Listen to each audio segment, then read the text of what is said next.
नमस्कार, बहुत स्वागत है आपका। इंडिया वॉइस देख रहे हैं आप और मैं हूं आपके साथ शिवम सोनी। अंकिता हत्याकांड मामले को लेकर पूर्व मुख्यमंत्री हरीश रावत एक बार फिर से आक्रामक मोड में आ गए हैं और इसी कड़ी में हरीश रावत देहरादून के गांधी पार्क में अंकिता भंडारी को न्याय दिलाने के लिए 24 घंटे के धरने पर बैठे हैं। इस दौरान हरीश रावत ने अंकिता हत्याकांड मामले में वीआईपी के खुलासे की मांग की है। साथ ही हरीश रावत ने अंकिता भंडारी केस को लेकर हो रही राजनीति पर भी सवाल खड़े किए हैं। गांधी पार्क में धरना दे रहे हरीश रावत ने कहा, अंकिता भंडारी केस में जांच किसकी हो रही है और पुख्ता जांच को लेकर जनता को विश्वास होना चाहिए, क्योंकि इस समय जनता का विश्वास डगमगाया हुआ है।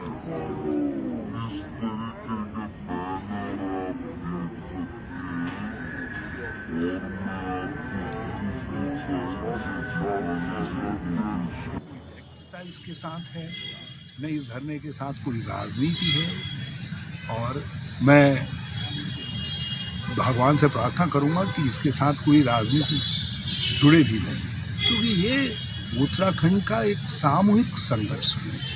अंकिता का संघर्ष एक, हमको उससे एक संदेश लेना चाहिए कि उत्तराखंड भविष्य में इस तरीके के दैहिक सुख दोहन का स्थल न बने।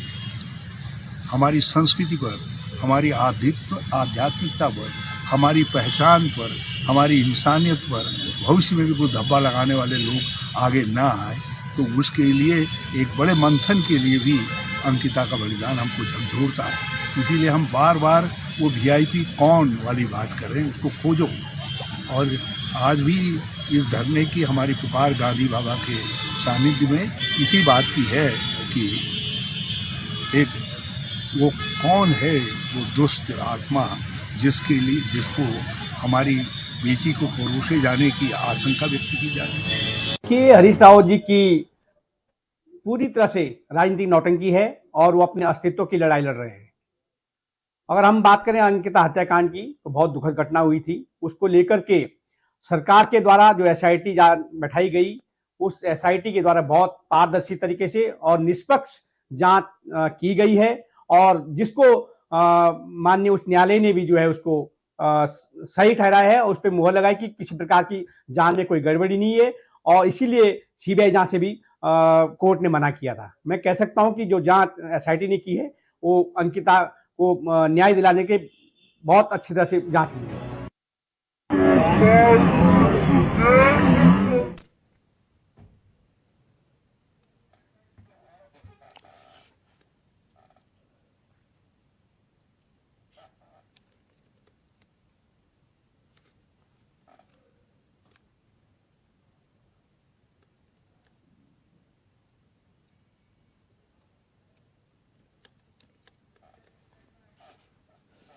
उधर राज्य आंदोलनकारियों के 10% क्षैतिज आरक्षण को लेकर राज्य आंदोलनकारियों ने कैबिनेट मंत्री सुबोध उनियाल से मुलाकात की। मंत्री सुबोध उनियाल से हुई आंदोलनकारियों की मुलाकात काफी अहम रही। राज्य आंदोलनकारियों ने कैबिनेट मंत्री के सामने अपना पक्ष रखा।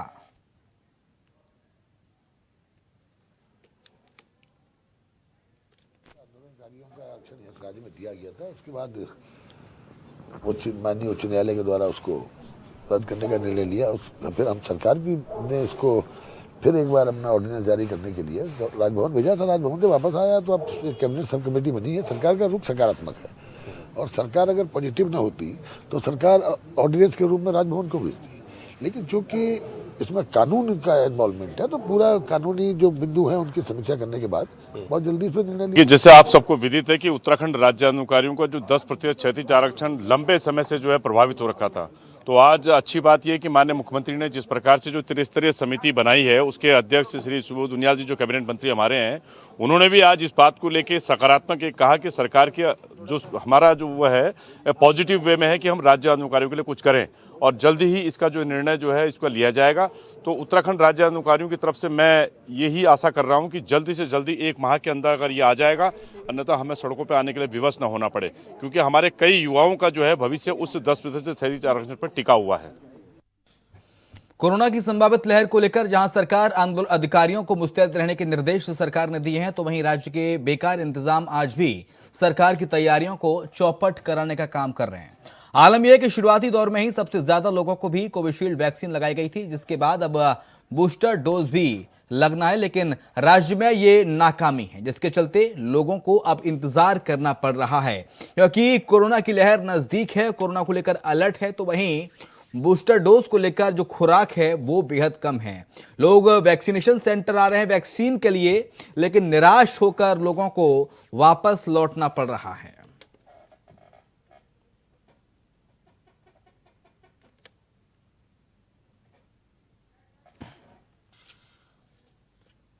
उधर चीन को लेकर हो रही सियासत पर हरीश रावत का कहना है कि ये राजनीति नहीं है, ये राष्ट्र नीति है और राष्ट्र के ऊपर बहुत भारी संकट है। चीन ने जिस तरीके से बिल्डअप बना लिया है कि जिस तरीके से सैन्य संग्रह हमारी टेरिटरी में घुसकर आ रहा है, ये अघोषित तरीके से हमारी जमीन को दबा करके रखा हुआ है। तो चीन पर क्या कुछ कहा है हरीश रावत ने, आपको सुनाते हैं। ये राजनीति नहीं है, ये राष्ट्रनीति है और राष्ट्र के ऊपर ये बड़ा भारी संकट है। चीन ने जिस तरीके का बिल्डअप बना लिया है और जिस तरीके से सने सने हमारी टेरिटरी में घुस आ रहा है, एक अघोषित तरीके से उसने हमारी ज़मीन को दबा करके रखा हुआ है। यदि ज़मीन को नहीं दबा करके रखा है तो फिर कहाँ से तुम बाहर निकालने के लिए उनसे कह रहे हो कि भैया छोड़ो, हमारी बातचीत क्या ही के लिए कर रहे हो। ये वही तो है बातचीत जो चल रही है कि वो पीछे हटे जिसको उसने अपने कब्जे में ले लिया है। और जिस प्रकार से वो हमारी सीमा के अंदर हथियार, वो लोहे के छड़े आदि ले करके तारों पर घुसा करके चीज़ों को वो करके आ रहा है, क्या वो हमारे किस बात के लिए आ रहा है? मालिश करने आ रहा है हमारी? तो क्या हमारी हमें हमारी सेवा करने के लिए आ रहा है? हमारी भूमि पर कब्जा करने आ रहा है? वो तो हमारी सैनिकों की बहादुरी है कि उन्होंने दोनों बार उनको मुंह तोड़ उत्तर दिया, चाहे उनके लिए उनको कितना ही कष्ट झेलना पड़ा, बलिदान देना पड़ा। लेकिन भाजपा तो आरोप लगा रही है कि कांग्रेस इस पर राजनीति कर रही है और कांग्रेस कह रही है कि सैनिकों का मनोबल तोड़ रही है इसको लेकर। आप हमेशा जो है आगे आड़ में सैनिकों को क्यों खड़ा करते हो? सैनिक तो सारे राष्ट्र की धरोहर है, वो केवल भाजपा की थोड़ी हैं, भारत माता की सैनिक है।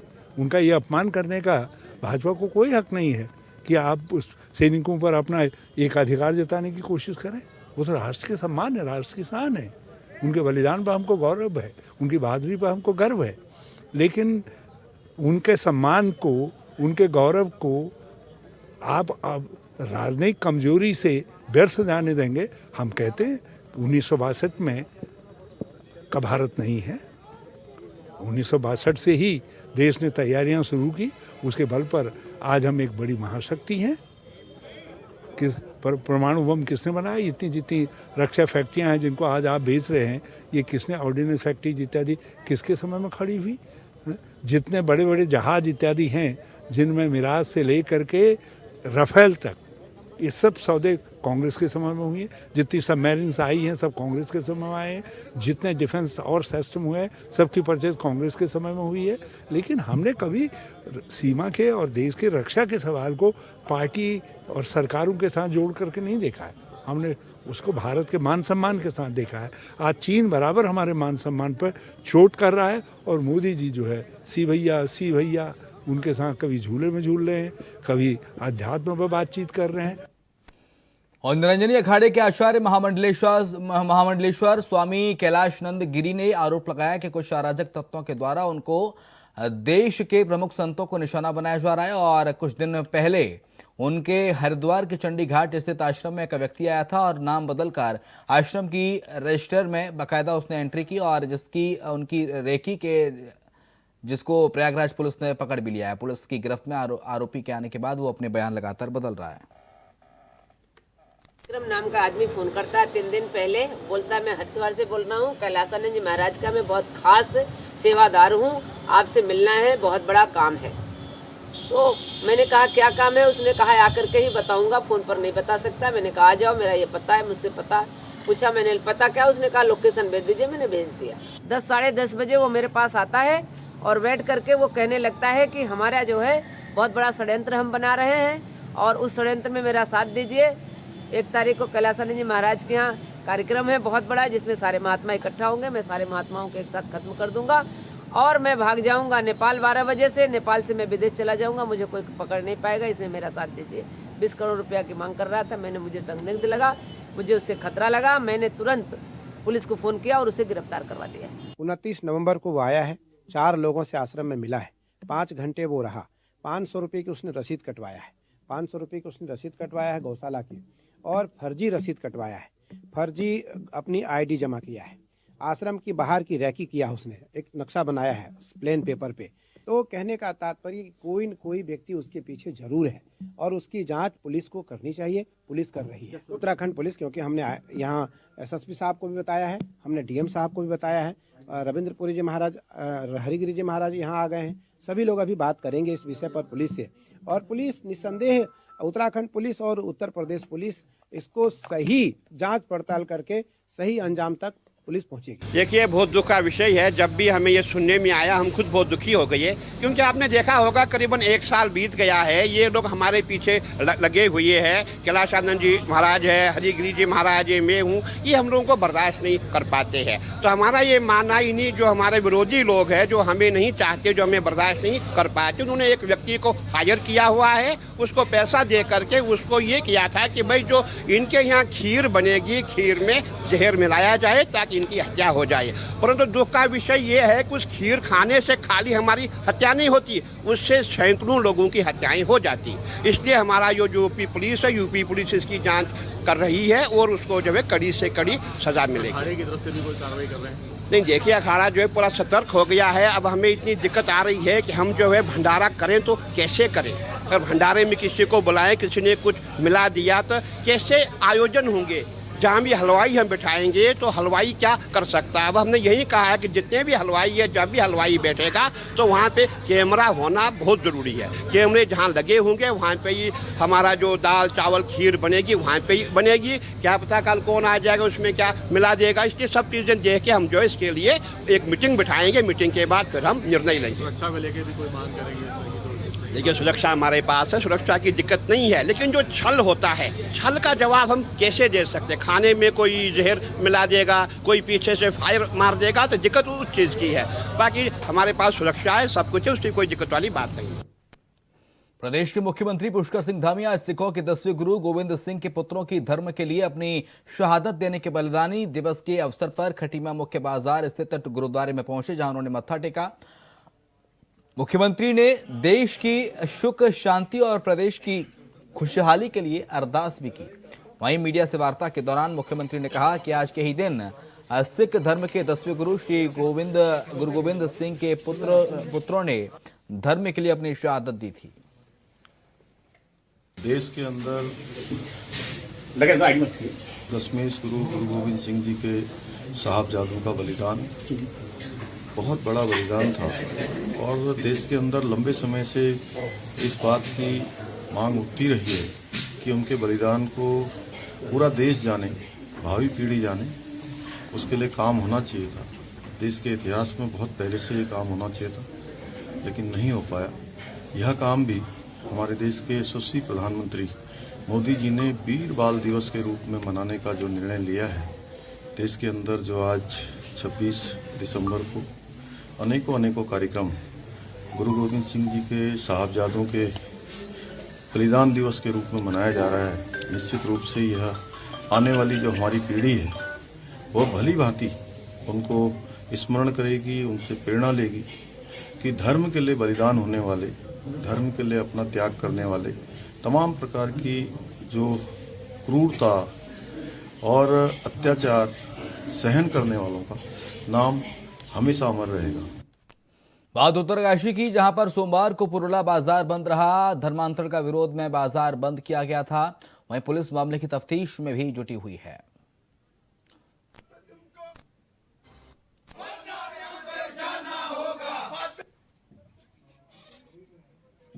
तेईस 12/2022 को जो एक घटना के संबंध में जो तहरीर आई थी उस पर मुकदमा दर्ज कर लिया गया है और घटना के संबंध में जांच की जा रही है। अभी उचित साक्ष्य जो उपलब्ध होंगे उन पर आगे कार्रवाई की जा रही है। खबर लक्सर से, जहां पर एक बार फिर से बड़ा जाम लगा है। शुगर मिल में गन्ना लेकर जाने वाले वाहनों की वजह से ये जाम लगा। गन्ने से लदे वाहन शुगर मिल गेट से लेकर हरिद्वार रोड और खानपुर रोड पर इकट्ठा हो गए। ओवरब्रिज पर भी करीब 1 किलोमीटर दूर तक खड़े हो गए वाहन, जिसके चलते पूरा नगर जाम हो गया। इस जाम में एम्बुलेंस भी फंस गई, जिसके बाद मौके पर पहुंचे ट्रैफिक अधिकारियों ने कड़ी मशक्कत के बाद जाम को खुलवाया।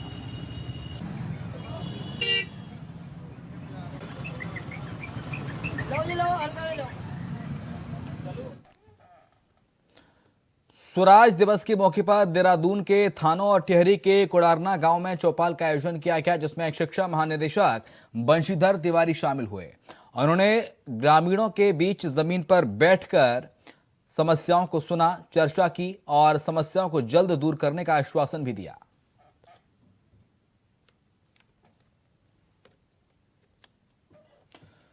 लक्सर में ट्रेनों के स्टॉपेज की मांग को लेकर हरिद्वार सांसद के नेतृत्व में लक्सर का प्रतिनिधिमंडल रेल मंत्री से मिला। रेल मंत्री ने जल्द लक्सर में ट्रेनों के स्टॉपेज का आश्वासन दिया। पिछले दिनों कोरोना के चलते लक्सर जंक्शन से होकर गुजरने वाली दर्जनों ट्रेनों का स्टॉपेज रेल विभाग ने बंद कर दिया था, और जिस पर लक्सर में व्यापारियों और स्थानीय लोगों ने रेल विभाग के मंडल आयुक्त को कई बार लक्सर में ट्रेनों के स्टॉपेज के लिए पत्र भेजा, लेकिन कोई कार्रवाई नहीं हो पाई।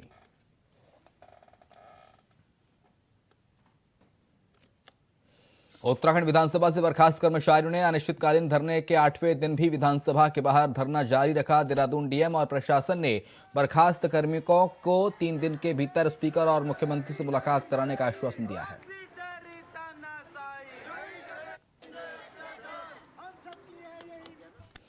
उधर देहरादून में भी क्रिसमस पर्व की धूम रही। गिरजाघरों में विशेष प्रार्थना के बाद प्रभु यीशु मसीह का संदेश दिया गया, साथ ही क्रिसमस के गीत गाए गए। क्रिसमस पर गिरजाघरों को रंग बिरंगी लाइटों, फूलों और गुब्बारों से सजाया गया। प्रभु यीशु मसीह के जन्म से संबंधित मनमोहक झांकियों ने भी लोगों को आकर्षित किया। दून में क्रिसमस पर्व को ईसाई समुदाय के साथ स्थानीय लोगों ने बड़ी धूमधाम के साथ मनाया।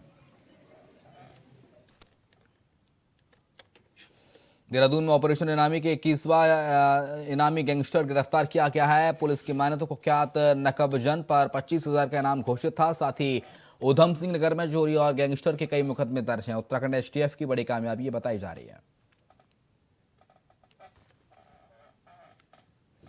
उत्तराखंड खेल महाकुंभ को लेकर खेल मंत्री रेखा आर्य ने प्रेस वार्ता की। इस दौरान उन्होंने खेल मंत्री ने कहा कि कोरोना के बाद संकल्पित 1 अक्टूबर से खेल महाकुंभ की न्याय पंचायत स्तर से शुरुआत की गई थी, जिसमें 8 साल से अधिक उम्र के बच्चे खेल महाकुंभ में शामिल हुए, जिसके बाद जिला स्तर की प्रतियोगिताएं अभी जनपदों में पूर्ण हो चुकी हैं। खेल महाकुंभ का आयोजन उत्तराखंड की 662 न्याय पंचायत में हुआ था और अब ये खेल प्रतियोगिता राज्य स्तर पर होने वाली है, जिसमें 8,000 खिलाड़ी प्रतिभाग करेंगे, जिनके चयन न्याय पंचायत, ब्लॉक स्तर और जिला स्तर के बाद राज्य स्तर के लिए हुए हैं।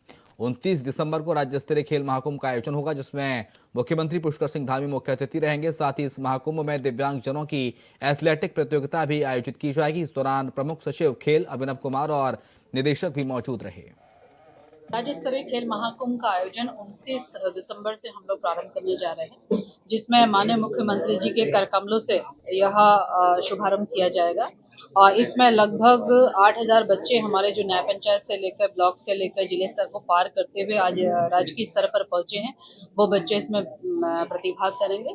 और निश्चित रूप से यह संख्या जो मैं कहूंगी कि 2021 में 2,25,000 बालक बालिकाओं ने जो है पूरे न्याय पंचायत से लेकर राजकीय स्तर पे जो है टोटल संख्या खिलाड़ियों की उस समय इतनी थी 2,25,000, जो कि बहुत गर्व के साथ कहा जा सकता है कि लगातार सरकारों के प्रयासों से, धामी जी के प्रयासों से यह संभव हो पाया कि आज वो संख्या जो है, जो हमारे खिलाड़ियों की संख्या है, वो 3,73,000 जो है वो हो चुकी है।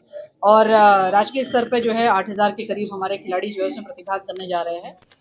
वीरबाल दिवस के मौके पर देहरादून राजभवन में कार्यक्रम का आयोजन किया गया, जहां मुख्य अतिथि के तौर पर राज्यपाल रिटायर्ड आईटी जैन गुरमीत सिंह मौजूद रहे। इसके साथ ही उन्होंने वीर साहबजादों के बलिदान को दर्शाते हुए प्रस्तुतिकरण देखा। राज्यपाल का कहना है कि छोटी सी उम्र में वीर साहबजादों ने राष्ट्रभक्ति और धर्मभक्ति को सर्वोच्च प्राथमिकता दी। एक हिस्टोरिक डे है, आज नया इतिहास बना है। आपको याद होगा कि 9 जनवरी 2022 को गुरु गोविंद सिंह जी के प्रकाश पर्व के ऊपर में माननीय प्रधानमंत्री जी ने ये घोषणा की थी कि 26 दिसंबर को वीर बाल दिवस के रूप में मनाया जाएगा। आज वो दिन हम सबके सामने में है और देखने वाली बात ये है कि जो साहबजादों ने अपने प्राणों की आहुति दी थी, जो उन्होंने एक बलिदान, एक सुप्रीम सैक्रिफाइस का एक उदाहरण अपने धर्म के लिए, अपने राष्ट्र के लिए, अपने निश्चय के लिए दिया था, उसको 1705 से लेकर कितना समय है, लेकिन इसको एक नियुक्ति करना कि एक दिन हम वीर बाल दिवस के रूप में मनाएंगे, अपने आप में एक बहुत बड़ी बात है। मैंने 9 जनवरी के बाद में जितने भी सिखों को मिला हूं, गुरु नानक नाम लेवा को मिला हूं, जितने भी भारतीय को मिला हूं, जितने भी सैनिकों और संतों को मिला हूं, उन सब ने एक ही बात कही है कि आप हमारा आभार, प्रशंसा और धन्यवाद प्रधानमंत्री जी को दीजिए कि उन्होंने ये एक ऐतिहासिक घोषणा की है। बात 1705 की है, उम्र महज 6 और 9 साल की, और उनको बार बार पूछा जा रहा था, कष्ट दिए जा रहे थे, क्रूरता और यातनाएं कि आप मुसलमान बन जाओ, हम आपको छोड़ देंगे। न जाने कितने प्रलोभन, कितने लालच दिए, लेकिन जो एक सिख धर्म की परंपरा है, जो एक चरित्र, एक सोच विचार और धारणा कि अपने धर्म के लिए, अपने राष्ट्र के लिए, अपने जन के लिए अपने प्राणों की आहुति दे देंगे, और वो भी महज 6 और 9 साल की उम्र में बाबा जोरावर सिंह और उनके छोटे भाई, उन दोनों ने जो एक उदाहरण दिया है, जब उनको दीवार के अंदर में चुनवा रहे थे, तो आप सोच सकते हैं कि क्या संघर्ष उस परिवार के लिए हो। पूरे विश्व में ये द ओनली एग्जाम्पल जहां पर बच्चों के दादाजी नवम गुरु गुरु तेग बहादुर जी, माता गुजरी जी, चारों साहबजादों ने धर्म और समाज और राष्ट्र की रक्षा में अपने प्राणों की आहुति। और इसी के साथ देवभूमि समाचार में इतना ही। खबरें लगातार जारी हैं।